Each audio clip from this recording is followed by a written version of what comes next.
Boa noite.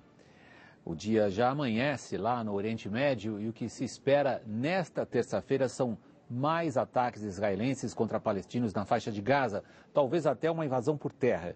A violência é o recurso habitual da política num conflito intratável e que parece ainda mais distante de ser resolvido depois do que está acontecendo agora. É um péssimo presente para o próximo presidente americano, como o Jornal da Globo vai mostrar. Terra Santa sem trégua. Já são mais de 300 mortos na região. E aumentam os protestos contra Israel pelo mundo. Dinheiro de plástico longe da crise. Nunca se usou tantos cartões para fazer compras. Que exemplo! 2 vereadores de Juiz de Fora assumem por 3 dias em pleno recesso e vão receber quase R$1.000. O Jornal da Globo está no ar com os preparativos para o Réveillon. Isso e muito mais agora.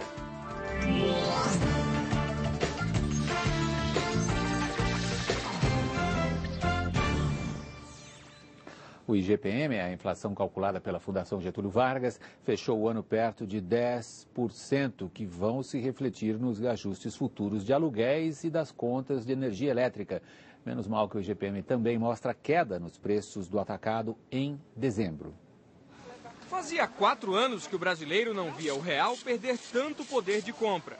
Com alta de quase 10% em 2008, a inflação medida pelo IGPM foi a maior desde 2004. O índice da Fundação Getúlio Vargas, que tem forte influência dos preços do atacado, disparou com a alta das commodities. Produtos com preços definidos no mercado internacional subiram muito até o terceiro trimestre e viraram um pesadelo para os inquilinos. O IGPM é usado para reajustar a maioria dos aluguéis. Com a alta, este advogado sugere muita negociação ano que vem. Com a aplicação do IGPM próximo de 10%, o valor do aluguel vai se distanciar do valor de mercado. Todas as vezes que o IGPM foge um pouco da realidade, a tendência de negociação e as negociações têm sido muito frutíferas. A boa notícia é que, apesar de subir muito no acumulado do ano, o IGPM registrou deflação em dezembro. O índice ficou em menos 0,13%. Com a crise e a queda na demanda internacional, os preços no atacado começaram a cair.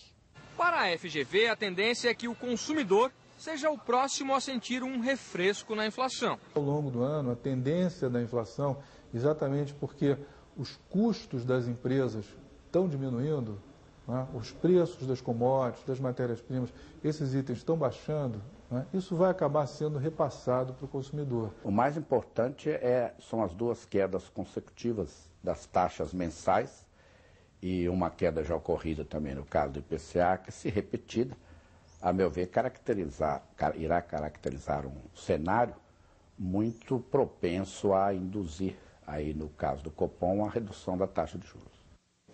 O ano termina com saldo positivo para as empresas que administram cartões. As vendas bateram recorde. Mauro não tira a folga do táxi nem no fim de ano. Para não perder corrida, ele aceita pagamento até mesmo no cartão de crédito. Não há falha de cobrança, entendeu? É uma certeza de pagamento. Em todo o Brasil, 15 mil taxistas já aceitam pagamento com cartão. Nos supermercados, o uso do chamado dinheiro de plástico também tem se tornado cada vez mais comum. Aqui nesta rede, 6 em cada 10 compras são pagas no cartão, tanto de débito quanto de crédito. Há 4 anos, a empresa decidiu investir também num cartão próprio, em que oferece vantagens para o pagamento, como parcelamento de compras. Estratégia que vários comerciantes têm seguido. São mais de 170 milhões de cartões próprios de lojas circulando no país. Apesar da crise, o setor segue firme. Somando as transações feitas com cartões de débito, crédito e os de loja, este mês o volume de vendas já passou dos 46 bilhões de reais, o maior valor da história do setor, um crescimento de 24%. Entre os motivos está a crescente substituição do cheque pelo cartão. Antigamente era mais fácil, que a maquininha preenchia, agora não tem nem a maquininha, você tem que ficar preenchendo 5 cheques, né? É meio cansativo, né? Mais fácil no cartão, né? É.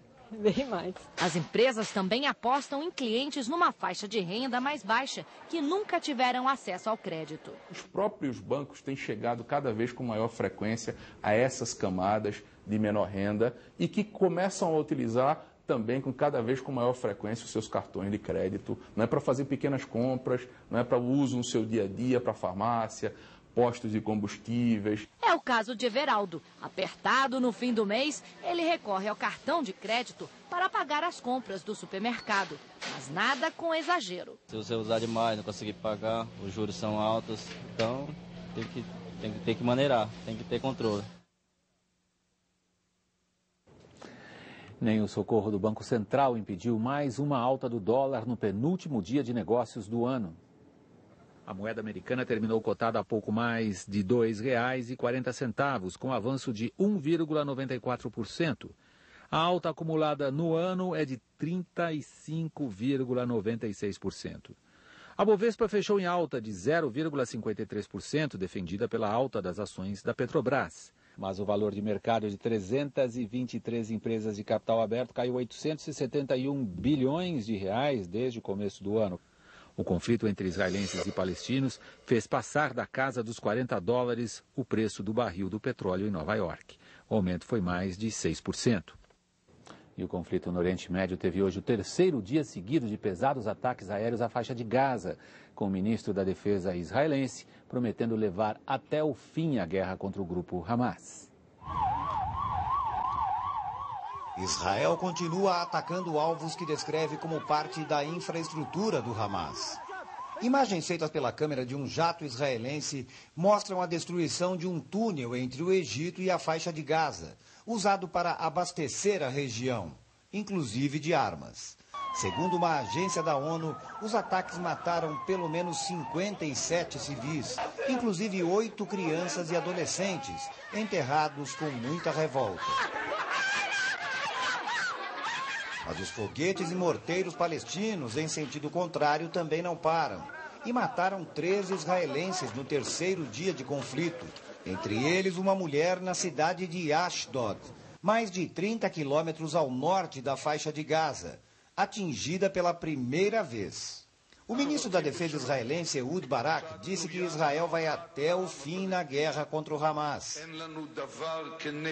A região de fronteira foi declarada zona militar fechada, sinal de que uma invasão terrestre pode estar próxima.